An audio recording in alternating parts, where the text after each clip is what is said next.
ಈ ಬಾರಿಯ ವಿಶ್ವವಿಖ್ಯಾತ ಮೈಸೂರು ದಸರಾ ಮಹೋತ್ಸವದ ಉದ್ಘಾಟನೆಯ ಭಾಗ್ಯ ನಾಡಿನ ಹಿರಿಯ ಸಾಹಿತಿ ಆಗಿರುವಂಥ ಡಾಕ್ಟರ್ ಹಂಪಾ ನಾಗರಾಜಯ್ಯ ಅವರಿಗೆ ಲಭಿಸಿದೆ. ಈ ಕುರಿತು ಸ್ವತಃ ಹಂಪಾ ನಾಗರಾಜಯ್ಯ ಅವರು ನಮ್ಮ ಜೊತೆ ಇದ್ದಾರೆ. ಏನು ಹೇಳ್ತಾರೆ ಸರ್, ಈಗ ಮೊಟ್ಟ ಮೊದಲಿಗೆ ಏನು ಹೇಳೋಕ್ಕೆ ಇಷ್ಟಪಡ್ತೀನಿ ಅಂತ? ನಾನು ಈ ಸಂದರ್ಭದಲ್ಲಿ ಹೇಳೋದಕ್ಕೆ ಇಷ್ಟಪಡ್ತಕ್ಕಂಥ ಮುಖ್ಯವಾದ ಮಾತು ಅಂದರೆ, ಇದು ನಮ್ಮ ದೇಸಿ ಹಬ್ಬ, ನಾಡ ಹಬ್ಬ. ಎಷ್ಟೋ ಹಬ್ಬಗಳನ್ನು ಆಚರಿಸ್ತೇವೆ. ಕೆಲವು ಹಬ್ಬಗಳಿಗೆ ಒಂದು ಅವರವರ ಧರ್ಮದ ಒಂದು ಸೋಂಕಿರುತ್ತೆ. ಇನ್ನು ಕೆಲವುಗಳು ಒಂದು ದಿವಸದ್ದು 2 ದಿವಸದ್ದು. ಆದರೆ ಈ ದಸರಾ ಹಬ್ಬ ಹಾಗಲ್ಲ.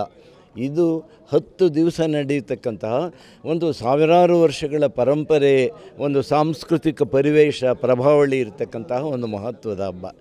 ಕೆಲವು ಹಬ್ಬಗಳು ಪ್ರತಿಷ್ಠಿತ ರೀತಿಯಲ್ಲಿರುತ್ತೆ, ಆದರೆ ಇದು ಹಾಗಲ್ಲ. ಜನಸಾಮಾನ್ಯರು ಆಚರಿಸ್ತಕ್ಕಂಥ ಒಂದು ದೇಸಿ ಹಬ್ಬ, ಇದು ನಾಡ ಹಬ್ಬ, ಕನ್ನಡಿಗರ ಹಬ್ಬ. ಅದರಿಂದ ಈ ಹಬ್ಬವನ್ನು ಆಚರಿಸುವ ಒಂದು ಮೊದಲನೇ ದಿವಸದ್ದು ಇದು ನಾನು ಉದ್ಘಾಟಿಸ್ತಾ ಇದ್ದೀನಿ, ಇವತ್ತಿನಿಂದ ಪ್ರಾರಂಭ ಆಗಿದೆ ಅಂತ ಹೇಳುವ ಅವಕಾಶ ಹಿಂದೆ ಮಹಾರಾಜರುಗಳಿಗಿತ್ತು. ಆಮೇಲೆ ಸರ್ಕಾರಕ್ಕೆ ಒಂದು ಮುಖ್ಯಮಂತ್ರಿಗಳು ಮಾಡ್ತಾಯಿದ್ರು. ಈಗ ಮತ್ತೆ ಅದನ್ನು ಪ್ರಜೆಗಳಿಗೆ ವರ್ಗಾಯಿಸಿದ್ದಾರೆ. ಆದ್ದರಿಂದ ಒಬ್ಬ ಪ್ರಜೆಯಾಗಿ ಇದನ್ನು ಮುಖ್ಯವಾಗಿ ಅವತ್ತಿನ ದಿವಸ ಉದ್ಘಾಟಿಸುವ ಅವಕಾಶ ದೊರೆತಿರ್ತಕ್ಕಂಥದ್ದು ನನಗೆ ತುಂಬ ಸಂತೋಷ ಉಂಟು ಮಾಡಿದೆ. ಈ ದಸರೆಗೆ ಮುನ್ನುಡಿ ಬರೆಯುವಂತಹ ಒಂದು ನಿರೀಕ್ಷೆ ನಿಮ್ಮಲ್ಲಿ ಇತ್ತ? ಇಲ್ಲ, ಖಂಡಿತ ಇಲ್ಲ. ಇದು ನಿರೀಕ್ಷೆ ಲಾಟ್ರಿ. ಇದು ಲಾಟ್ರಿಯಲ್ಲಿ ನನಗೆ ಈ ಸರ್ತಿ ನನಗೆ ಬಹುಮಾನ ಬಂದುಬಿಟ್ಟಿದೆ ಅಷ್ಟೇ. ಆದ್ರೂ ನಾನು ಇಷ್ಟು ವರ್ಷ ಮಾಡಿದಂಥ ಈ ನಾಡು ನುಡಿಗಳ ಸೇವೆಯನ್ನು ಪರಿಗಣಿಸಿ ನಮ್ಮ ಸರ್ಕಾರ ಈ ಪುರಸ್ಕಾರವನ್ನು, ಈ ಅವಕಾಶವನ್ನು, ಈ ಸದವಕಾಶವನ್ನು ನನಗೆ ಕಲ್ಪಿಸಿಕೊಟ್ಟಿದ್ದಾರೆ ಅಂತ ನಾನು ತಿಳ್ಕೊಳ್ತೀನಿ. ಸರ್ಕಾರಕ್ಕೆ ನಾನು ಕೃತಜ್ಞತೆಯನ್ನು ಹೇಳ್ತೀನಿ. ನೀವು ದಸರಾವನ್ನು ಎಷ್ಟು ಹತ್ತಿರದಿಂದ ನೋಡಿದ್ದೀರಾ ಅಂತ? ದಸರಾವನ್ನು ಎಷ್ಟು ಬಾರಿ ನೋಡಿದ್ದೀರಾ ಅಂತ? ನಾನು ಅದನ್ನು ಲೆಕ್ಕ ಇಟ್ಟೇ ಇಲ್ಲ. ನಾನು ಕನಿಷ್ಠ ಒಂದು 50 ನೋಡಿರಬೇಕು. ಯಾಕೆಂದರೆ ಮಂಡ್ಯದಲ್ಲಿ ನಾನು 8 ವರ್ಷದ ಹುಡುಗನಾಗಿ ನಾನು ಚಿಕ್ಕಪ್ಪನ ಮನೆಗೆ ಬಂದೆ. ಅಲ್ಲಿ ಇದ್ದ ಪ್ರತಿ ವರ್ಷವೂ ನಾನು ದಸರಕ್ಕೆ ಬಂದು ಇಲ್ಲೇ 10 ದಿವಸನೂ ಇರ್ತಾಯಿದ್ದೆ. ಆವಾಗ ಈ ಥರದ ದಸರಾ ಅಲ್ಲ, ಆ ದಸರಾದ ವೈಭವ ಮೆಡಿಕಲ್ ಕಾಲೇಜ್ ಪಕ್ಕದಲ್ಲಿ ಇರ್ತಕ್ಕಂಥ ಅಲ್ಲಿ ವಸ್ತು ಪ್ರದರ್ಶನ ನಡೀತಾ ಇತ್ತು. ಜೀವನರಾಯನ ಕಟ್ಟೆ ಮೈದಾನದಲ್ಲಿ ನಡೀತಾ ಇತ್ತು. ಟಿಕೆಟ್ ತೊಗೊಂಡ್ರೆ ಇಲ್ಲಿಗರ್ಧ ಅಲ್ಲಿಗರ್ಧ ಎರಡಕ್ಕೂ ಅನ್ವಯ ಆಗ್ತಾಯಿತ್ತು.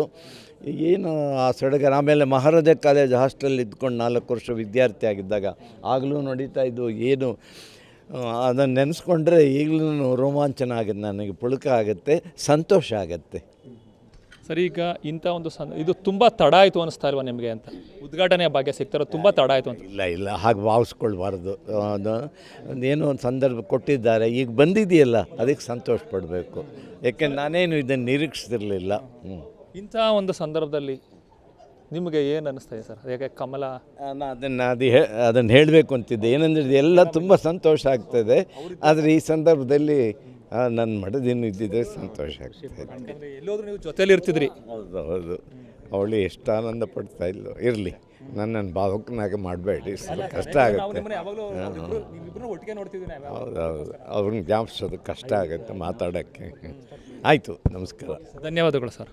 ಇದಿಷ್ಟು ಈ ಬಾರಿಯ ದಸರಾ ಉದ್ಘಾಟಕರಾಗಿ ಆಯ್ಕೆಯಾಗಿರುವಂತಹ ಡಾಕ್ಟರ್ ಹಂಪಾ ನಾಗರಾಜ್ ಅವರ ಮನದಾಳದ ಮಾತು. ಕ್ಯಾಮ್ರಾ ಪರ್ಸನ್ ಅರ್ಜುನ್ ಜೊತೆ ರಂಗಸ್ವಾಮಿ, ಪ್ರತಿನಿಧಿ ನ್ಯೂಸ್, ಮೈಸೂರು.